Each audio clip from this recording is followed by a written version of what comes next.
who am I? I'm Egil Hansen. I'm a Dane. I live in Iceland. My mother's from Norway, actually not too far from here. So that's why I have a Norwegian first name.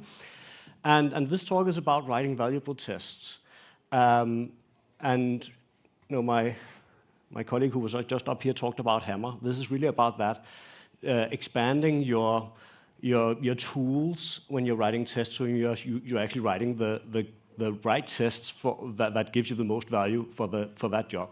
So nice segue. I work for a Danish company called Context and I have a few stickers as well up here.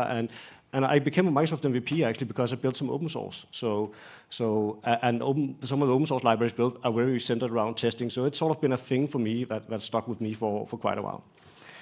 Okay, so agenda. I want to take you through sort of maybe add a bit more depth to why this is important and why we should be conscious about what types of tests you write. We want to talk about the properties of valuable tests, what it actually means to write a valuable test. And then I will take you through, as many patterns or recipes as we can manage in the time I have been allotted that I use to actually create valuable tests.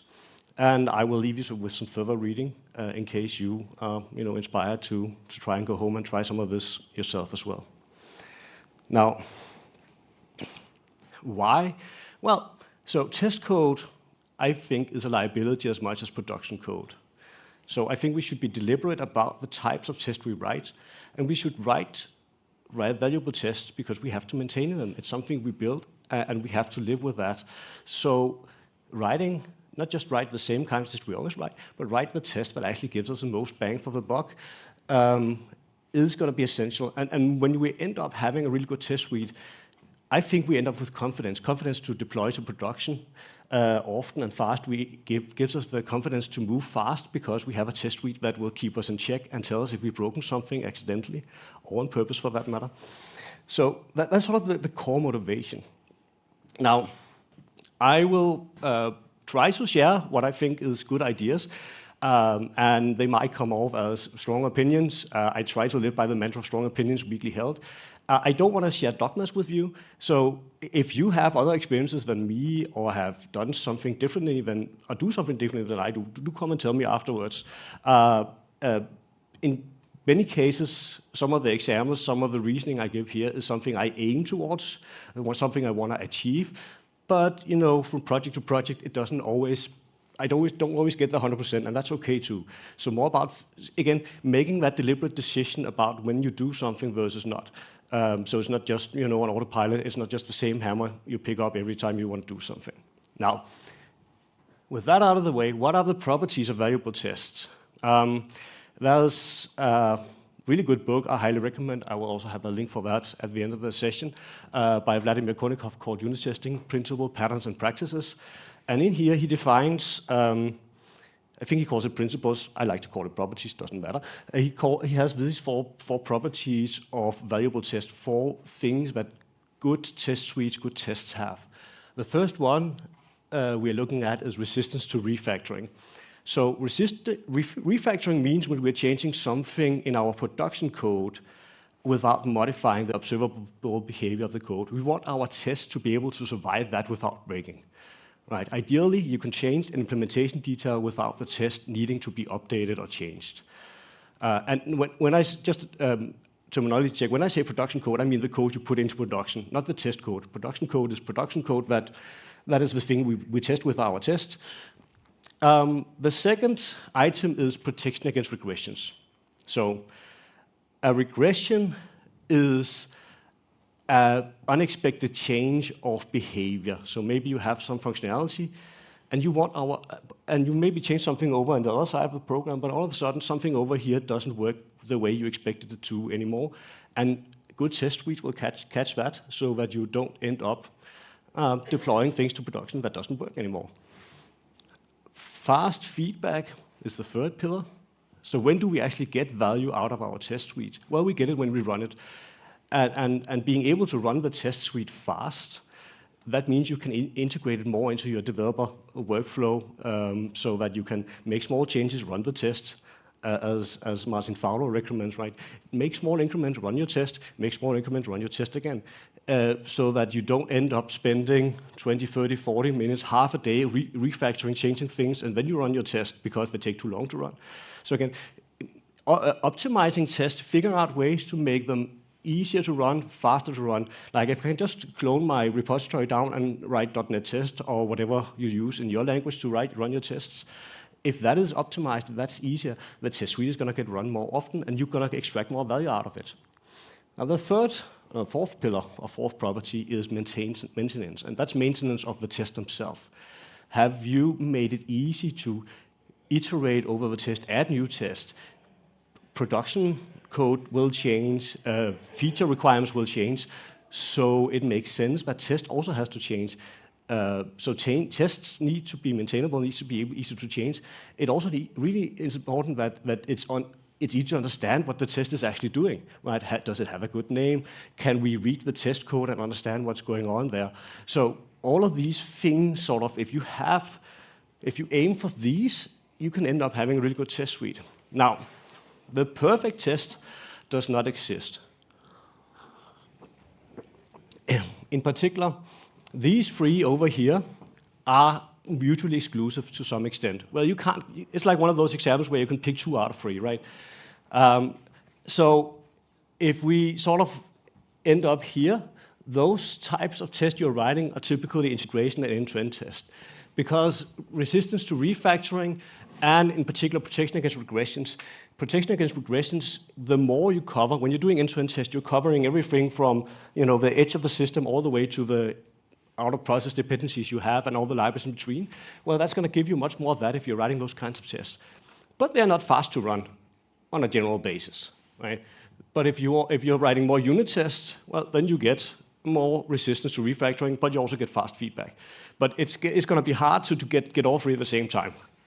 Maintenance, we can always get maintenance, right? It's about doing the actual work of writing good, high-quality code, also in your test code, not just in production code, so that it's easy to work with them, independent of whether or not you're writing implementing end-to-end test or integration test or unit test. So just to make it a bit more explicit, let's just use an example to sort of set the stage that we can refer to so we all agree what the terms actually mean, or at least you know what I mean when I say integration test, end-to-end, and so on and so forth. So if we have sort of an online shop example, maybe with 2 public APIs, a order web API and a shopping cart web API, and we put it into an architecture that makes it easy for us to test. So we have maybe an hexagonal architecture or something. And on the edges, you have the API framework, third-party libraries, authentication logic, other things. That is not your code, but it's something that is given to you or something you include. In the middle, we have the business logic. And then we have, on the other side, we have our out-of-process dependencies that might be involved. So this is what the user works with. They work with the API service, and here's the business logic. And here is our out-of-process dependencies. Now, if we're doing end-to-end testing, the reason why it gives us such a good protection against regressions is because you're touching everything throughout the stack.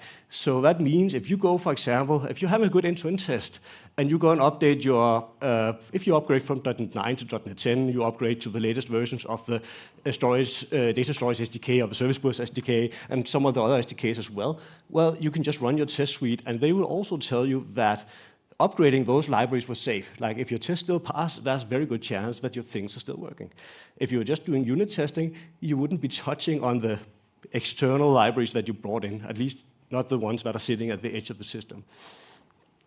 If you're doing integration testing, and here an example that I see quite commonly, I do myself, is it might be tedious or annoying to work with the API surface or test through that because you are basically dealing with JSON or whatever your API is exposing to the outside world.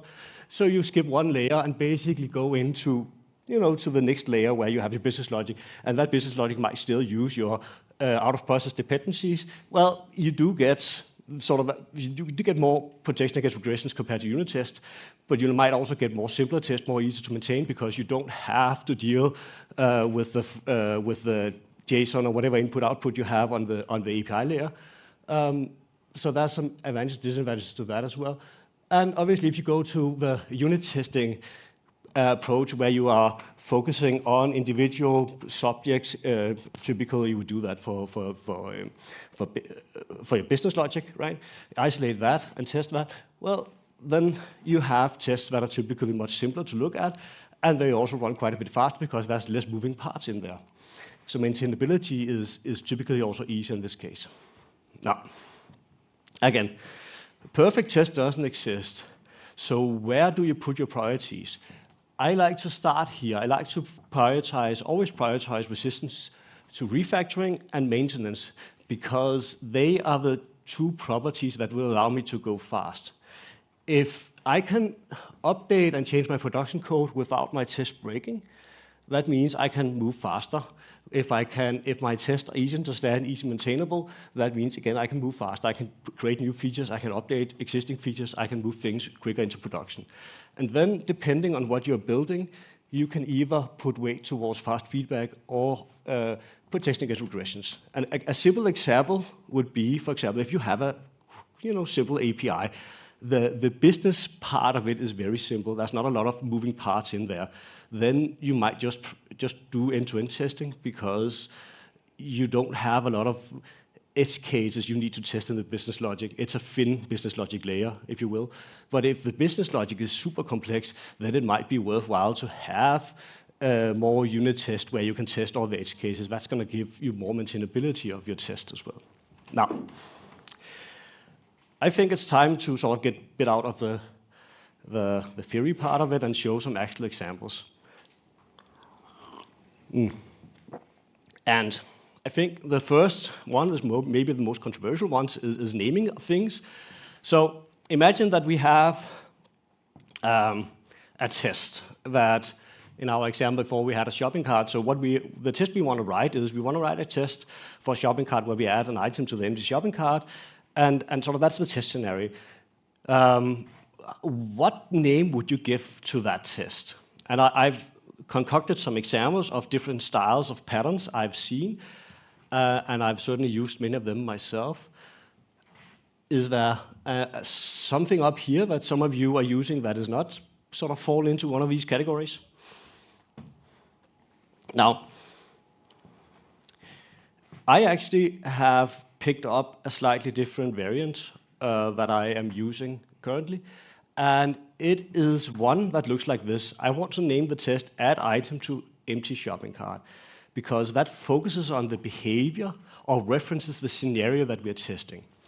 And I think the key thing here is we're also using domain language. We are not adding extra filler words, not should or must or whatever extra unnecessary words in there.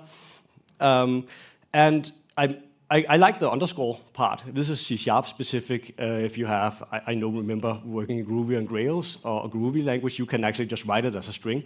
My whole goal here is to make it easy to read. So I just make it as simple as an English sentence or whatever language you're coding in to read as possible. And I like this also because it doesn't become stale. If you had one of the examples before, I think a common one I see, for example, in the .NET code base from Microsoft is given something or this method with this input should result in this assertion statement. However, I've certainly been guilty of that myself at least. Because code changes, right? Production code changes, so assertion statement changes. But sometimes you just update the assertion statement, you forget to update the test name. So now we have a test name that doesn't match what is going on in the code. And that's where maintainability really falls off the cliff. So that name up there, as long as a user can add an empty item to an empty shopping cart, that name is never going to be stale or wrong, right? And the other reason for this, I was inspired by actually this approach by Mark Seaman, who says, when considering a test, I tend to go straight for the test body, and I only read the test name if I find the test body unclear. And I actually realized I do the same thing.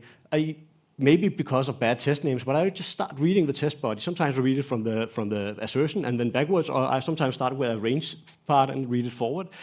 And when I can't figure out from the code itself what this test is supposed to do, then I try to read the test name itself. Sometimes you use those together. And as he also mentions in that blog post, a test name is more like a mandatory comment than a normal method name. And I think that makes sense to me as well. And I think most will probably agree that we don't have comments in our code that describe what the code does, because that should be redundant if you've written code that actually is legible. Comments should describe why. So I think this is a good approach, right? But I have changed my mind a bunch of times in the last 20 years when writing tests, so the next version I do of this presentation might have a different approach. But yeah, I think that was it for test names. Okay, let's double click on the test method itself. And this is, some of these recipes we have now are very much related to maintainability of tests, right? So I generally have a strict structure where there's 3 sections.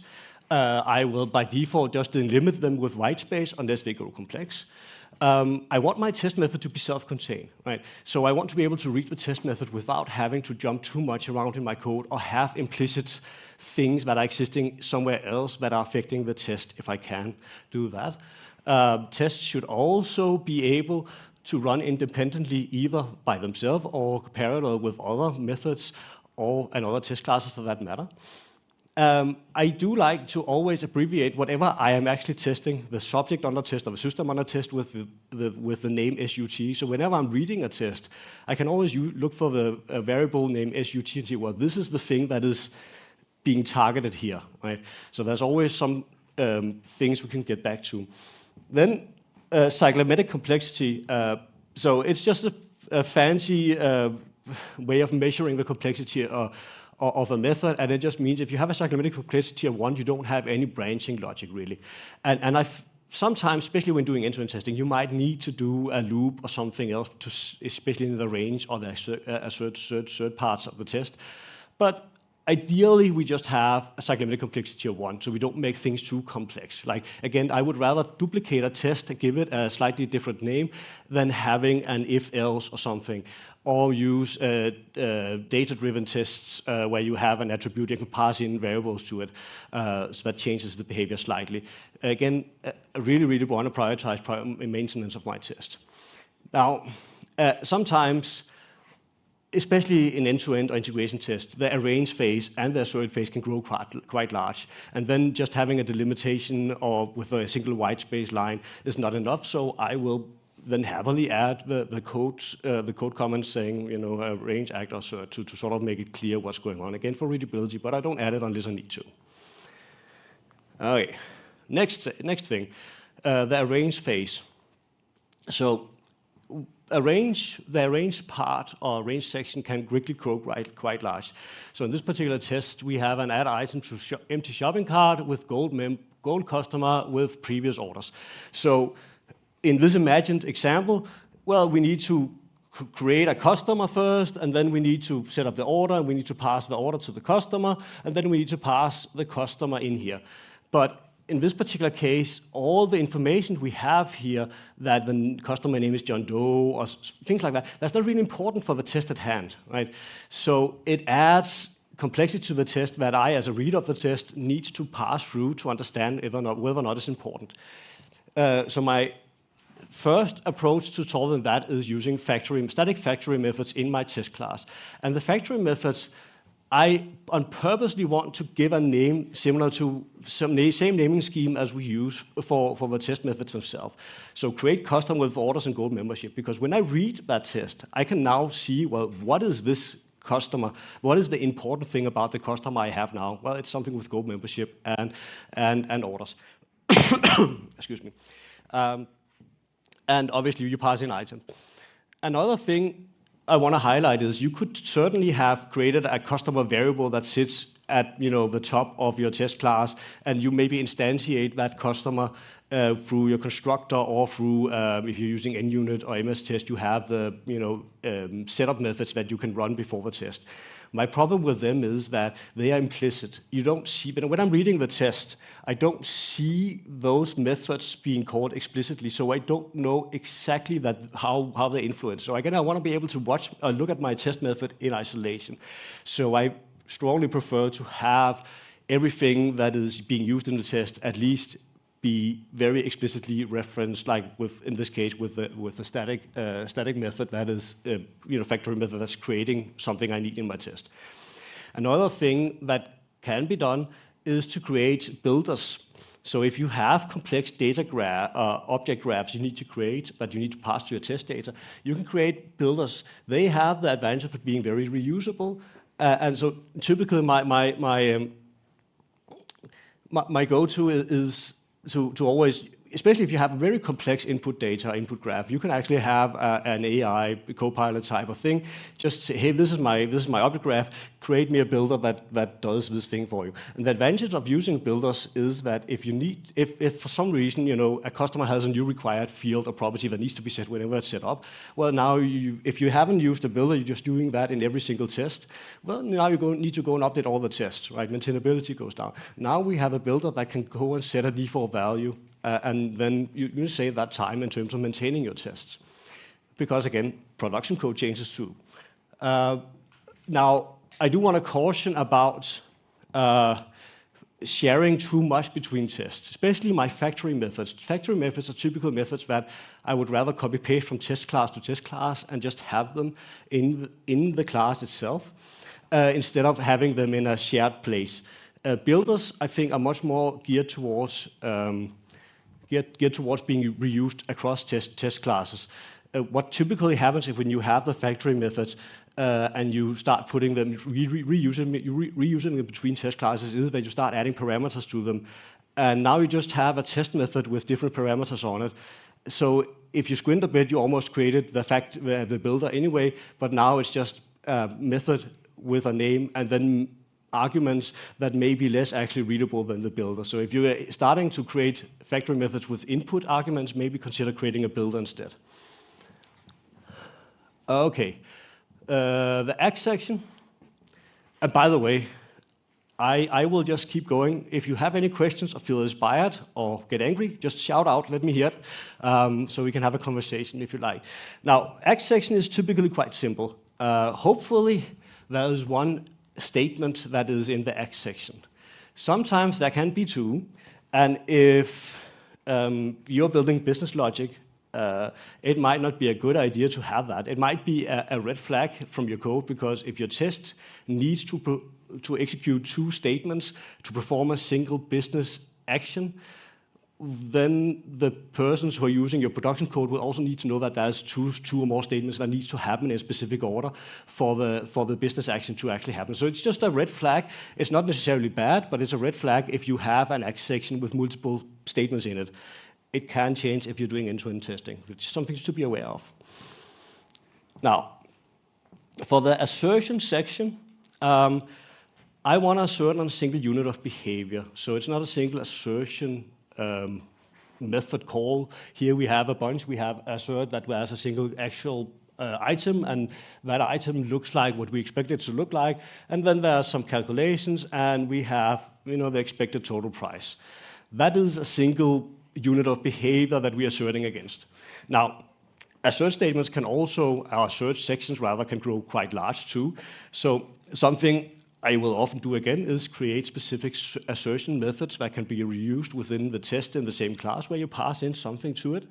And again, the assertion methods have names that explain what they're asserting against. So now you have a test where all the parts of a test are at around the same abstraction level. So it means that there's no unnecessary details, but they're all operating on the same abstraction level, again making the test easy to read and understand.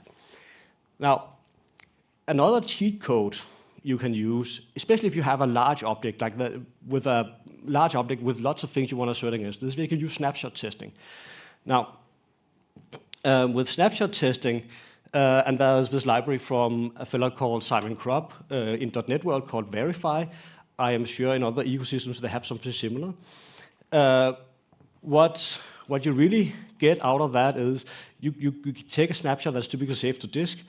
I do want to say, well, also consider using it together with custom assertion methods. But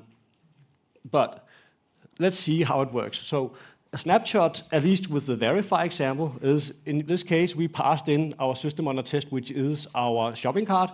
So what Verify will do is it will sort of convert that to something that looks a bit like JSON. It's not exactly JSON, it's something that is more easily diffable. So you get the name of the test method, and then a .receive.txt file. And then you can look through that and decide, yeah, that looks good. And then you rename that file. There's some tooling that will do that automatically for you. So you rename that to testmethod.verified.txt.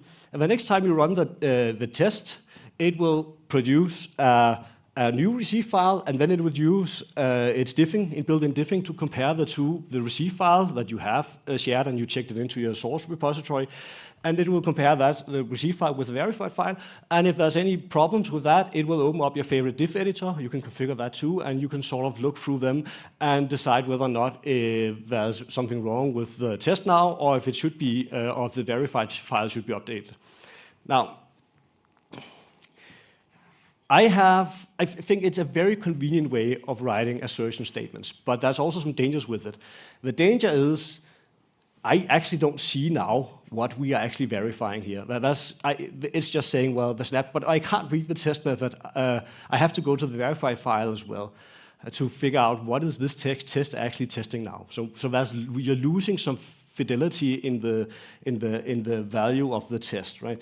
But and another problem I have is that when you have a snapshot, all the parts of in this case, shopping cart is considered equally. Like there's nothing, so for example, the fact that the user or the customer was called John Doe, that is equally as important as the fact that we added the right item to the shopping cart, right?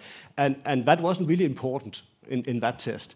So one of the solutions I have likened to do, because there is some value in having the snapshot. You can use that also as a secondary level assertion, but it is to add the most important assertions up top before you call it in.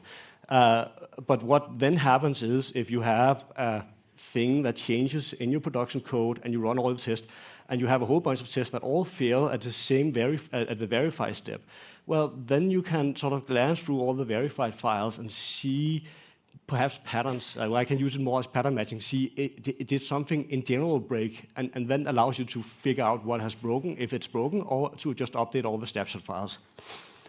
Now, another thing that's really good to do when you're using verify is to pass in more things. And the easy way to do that is just to create an anonymous object in C#, where you just pass in, for example, the expected items, and the system on a test. You could also pass in some input parameters, whatever makes sense. So the advantage is that now that when you're actually viewing the verified file, you can see, well, what is important is that the expected items match the shopping cart items that we have snapshotted. So that makes it easier for you to, at a glance, see that the snapshot is actually in a good state and accepting that. So some tips to think on. Now, it's counting down. Okay, so we're good still with time. Focus on behavior. So what do I mean by that? Well, in terms of resistance to refactoring, focusing on behavior in your test and avoiding having implementation details in them is really the key. It's also the hardest part, because sometimes it can be very hard in certain cases to write a test without having implementation details in there. But if you want to focus on what is externally observable behavior from the system, or if you're creating a reusable library, what is externally observable about that library. Excuse me. So, or you can also say in the Oindyne words of Will Smith, keep your implementation details out of your goddamn tests. I don't know. We'll see. The idea here is you want to test the unit of behavior, not classes necessarily. At least that's my approach, right? Typically, you might have a test class per production code class. If you can avoid that and more focus on the behavior that is externally observable, that's a really good thing. And I always prefer only to substitute or mock out externally observable collaborators. So we'll get to what a collaborator is, but something that is external to the system. If it's an implementation detail, I try to avoid creating abstractions to hide it away. So I think there's, in general, at high level, there's two schools of thought in terms of testing. Sometimes referred to the Mockist or London school of testing, and then there is the Chicago or classic school of testing, or test-driven development. And the two key differences between that is that the London school will test each component or each subject in isolation and then stop or mock out all the dependencies or collaborators they have individually, and then sort of build the system from the edges in. Whereas the classic school or Chicago school will do what I generally prefer more, because I think it leads to more maintainable test, is to just, if I can, if it's not fighting me, I will include the collaborators that a test needs within the test. So if we're doing end-to-end testing, and the test subjects is the public-facing API, well, the only thing that's really externally observable is the things that are still highlighted here, right? Obviously, this is externally observable, but these guys in here, they're not externally observable if you're building a shopping cart API. The service bus is an implementation detail. You might replace RabbitMQ with Azure Service Bus or something third. It doesn't matter. It's an implementation detail. Database is implementation detail. Doesn't matter, right? Warehouse API, if that is something internally in your system in your world, it's an implementation detail. If it's a separate system, not deployable together with your system, then it's externally observable. Payment provider API, I would consider that externally observable, at least because the customer will lose money from their bank account at some point, so they externally observe money being taken away from them. And same with email, like the confirmation email that's sent out, hey, your order is completed, your shipping things have been sent to you now, that's also externally observable. So when you're writing end-to-end test, try to only reference and explicitly reference things that are externally observable in your test, and only assert against their behavior or how the system uses them. Don't assert against how many times you read or wrote to the database, for example. That's implementation details. You might want to change that. And if you change that, your test should not break. You shouldn't be forced to update the test, because if you can avoid having that implementation detail in your test, that's a good thing. Now, so here, I would say it's okay to create an abstraction, create an interface, or whatever you do to create abstractions in your language of choice for things that are externally observable.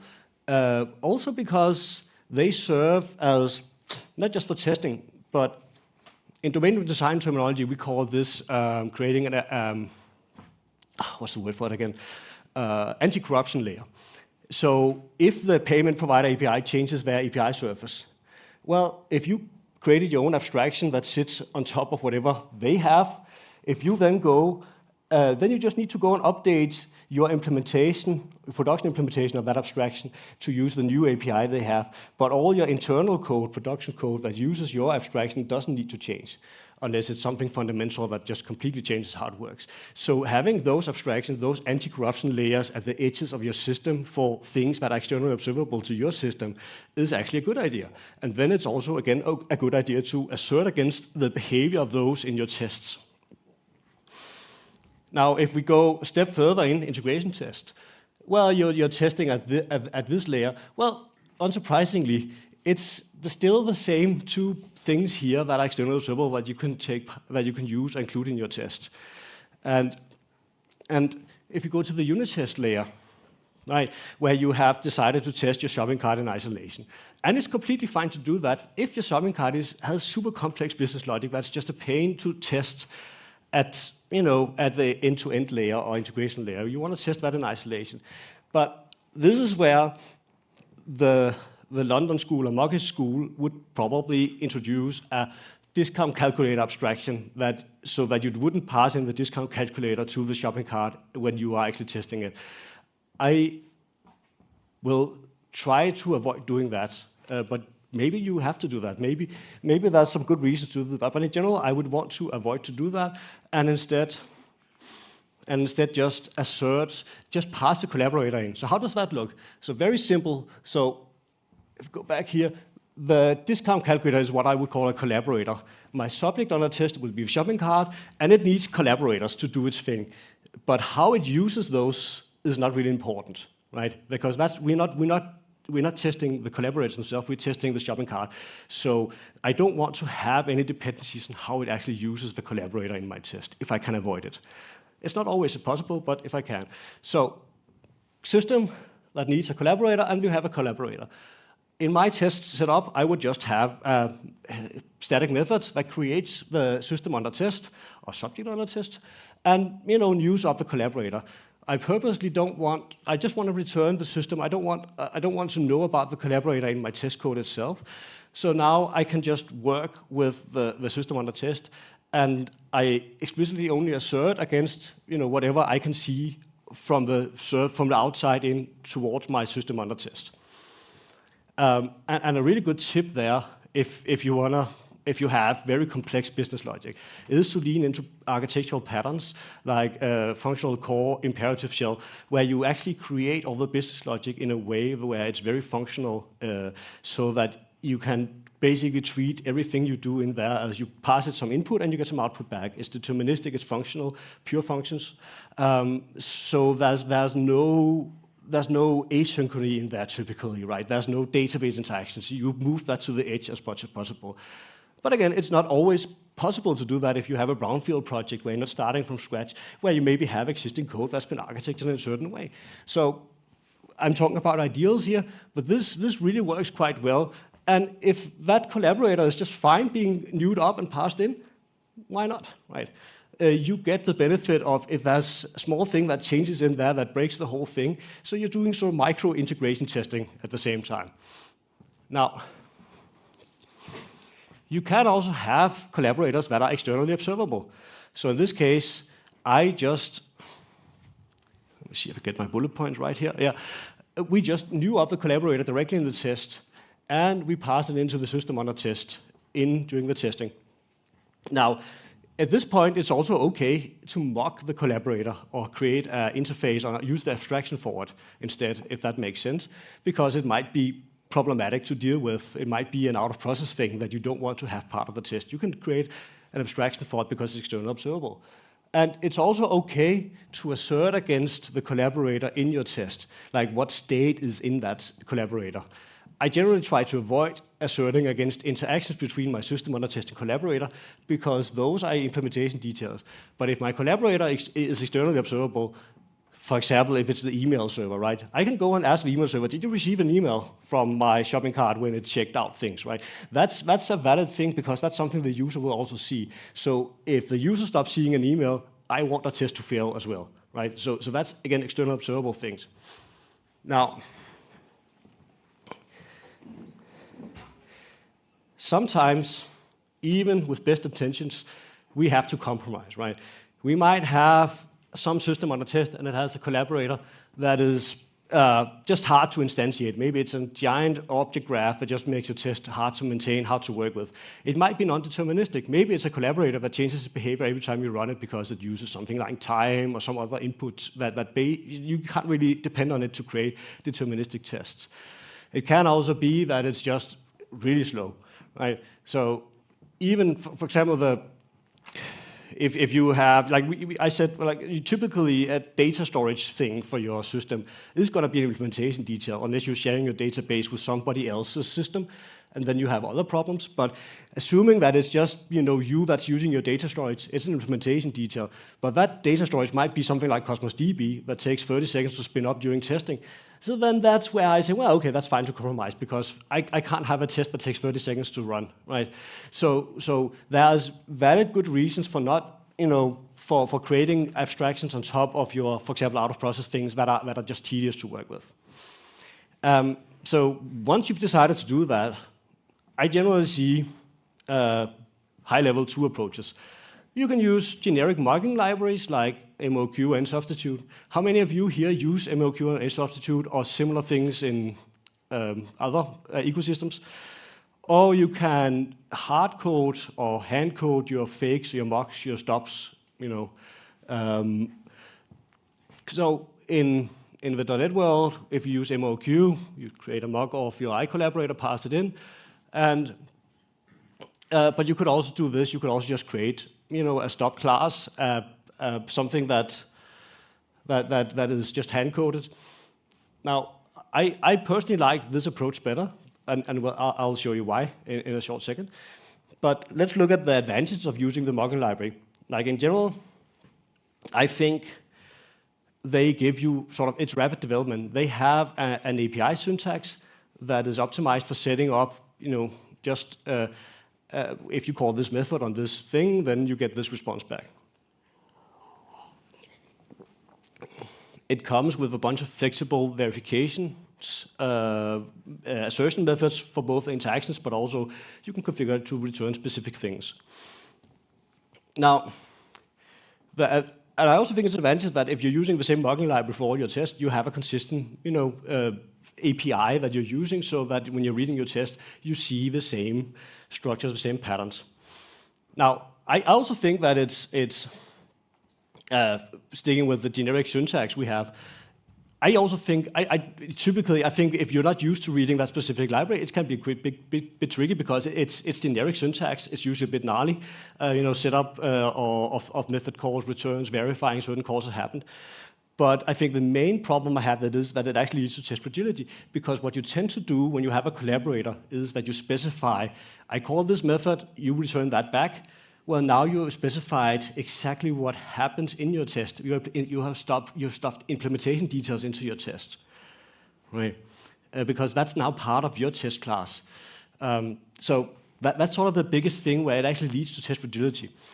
Now, the handwritten doubles are great because they give you have the domain language you've already decided for your abstraction, your interface, and it has domain language in it. So you are leaning into the domain language that has already been used throughout your solution.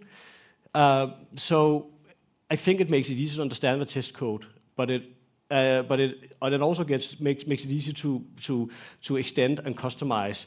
And they are more robust because you have the implementation of that fake or mock in a separate class, a separate file. So it's not explicitly stated in every single test where you use it. Naturally usable. And I think they also serve, if you, for example, have a mock or fake of your payment provider, right?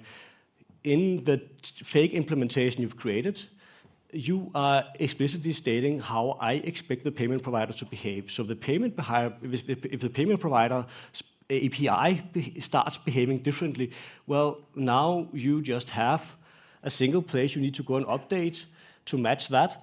But you can also use that to say, well, okay, I was expecting this because that is how I've coded my fake.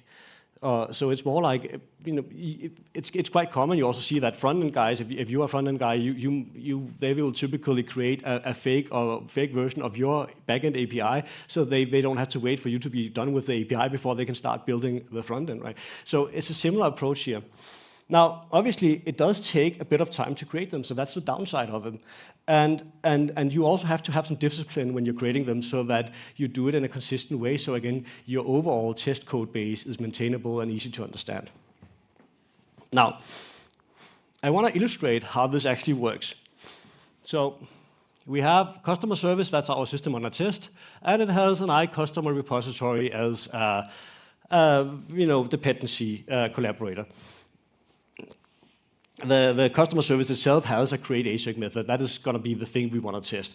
And it has a customer class, and the customer repository just has a single method. You can imagine that would be, update, delete, query method as well in there, but just to keep it simple for now. Now, a test using MOQ would look like this. The first part, we have to describe what is the expected behavior when the create method on the iCustomer repository is called.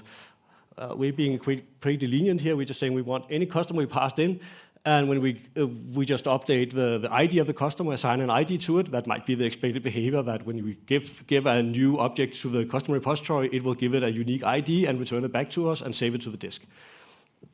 So that's essentially what we are emulating here. And obviously, we set up the system on a test and pass in the repository.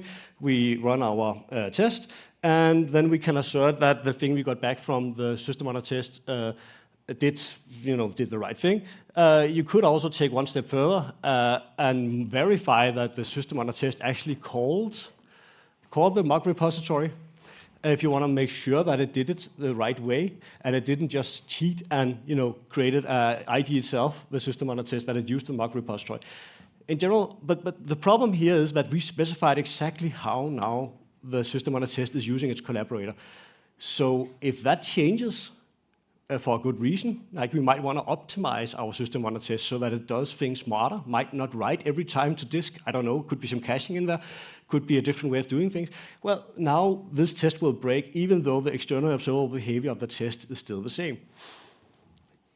The fake repository is typically, like creating handmade fakes are typically quite simple, because in general what I would do is I would just have maybe an in-memory list, and you can see it's like a cyclomatic complexity of 1 here in the create method, so they're typically very easy to implement, and they are typically, again, easy to read and understand.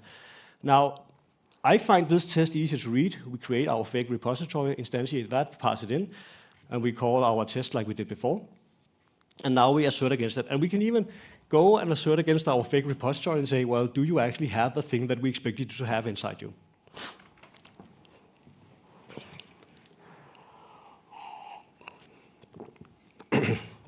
So, the two tests, you can clearly see just lines of code. I think the one on the left is more readable. But another problem can come up if we, for example, introduce a new functionality on the customer repository. Maybe we want to check if the email is unique, right? It's a quite common thing you want to do. Now, that means that we would have to update the fake to add that functionality as well. It's not nothing code, but it's trivial code. It's something you can verify by looking at it. And the original test we had, fake customer repository, is still going to be fine. Like this test won't change because there's no customer already. We add a new customer, and it's not going to break because there's no conflict with the uniqueness of the email here, right? So this test stayed the same. However, we would have to actually go and update all the tests where we do the same with a mock or MOQ or InSubstitute or whatever you have. You would have to go and update all the tests. Now I just have one test, but imagine you have 4, 5, 10 tests that are testing your shopping cart here. Well, you would have to go and update all the tests so that you describe what should happen when my mock repository's is email unique async method is called. Obviously, and I heard some pushback on this argument saying, well, I could just move all the setup, all my MOQ or all my mocking setup out to a different method, a helper method, or put it into a class. And that's true, but now you just created the fake. But you created a fake using the MOQ library instead of just using plain old C# code that is likely going to be easy to maintain and read over time. So I think that is one of my things I see in some code bases is overuse of mocking libraries that actually hurts test fragility. It makes tests more fragile because there's so many things you can change about the abstractions that you're using that will cause the test to start failing without actually having good reason to it. And that's not a good thing. We don't want tests to fail when they don't have a good reason to. So I have a few extra things I want to share with you. Speedrun-wise, let's call it that. So are any of you using Time Provider in your test code? So this is a .NET specific thing. If you're not a .NET developer, that's fair. But any of you using Time Provider? It's been out from 2000 and, no, not 2000, it's been out from .NET 8. So the reason why it was introduced was because Microsoft figured out that there was a whole bunch of code just in the .NET repository itself that had some iTime or iDateTime provider or something like that. There was an abstraction. There was many code bases that had a time abstraction so that during testing you could pass in something that would control the time during testing so that the test would be deterministic. So they actually sat down and created something called Time Provider. It's by default, since .NET 8, it's registered in a DI container in an ASP.NET Core or .NET. Just if you do any host, use the host builder and build any console app, anything, you can ask, using dependency injection, you can ask for Time Provider. Time Provider does a few things. It allows you to get UTC now. It allows you to get time zone information. It allows you to create periodic timers. And it allows you to create just the classical timers.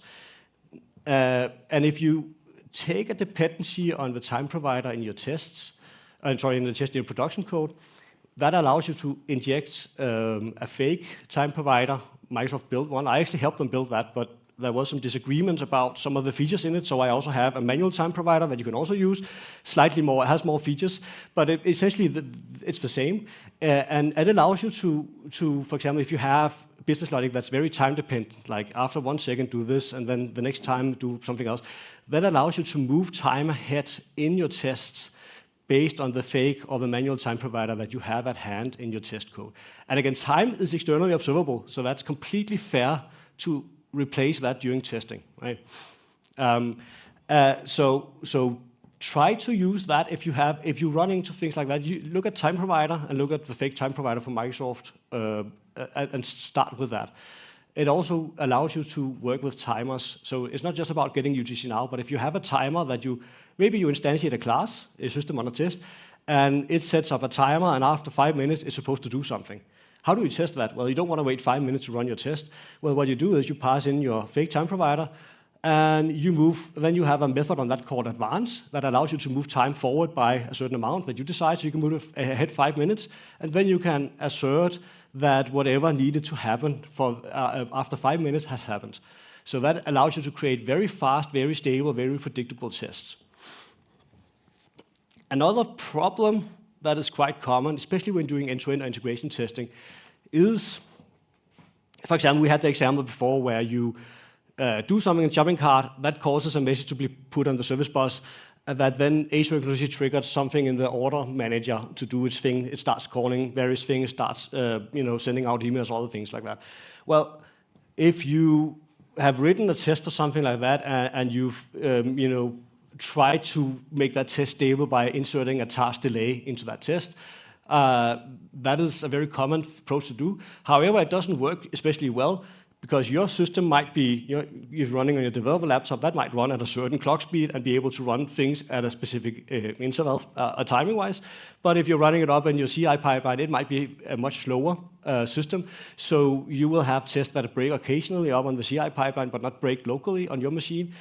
So that's not good. So in general, what you can do is you can look to things that can be signals to you to retry things. In the Blazor testing library I've created, we have a hook into the Blazor render engine.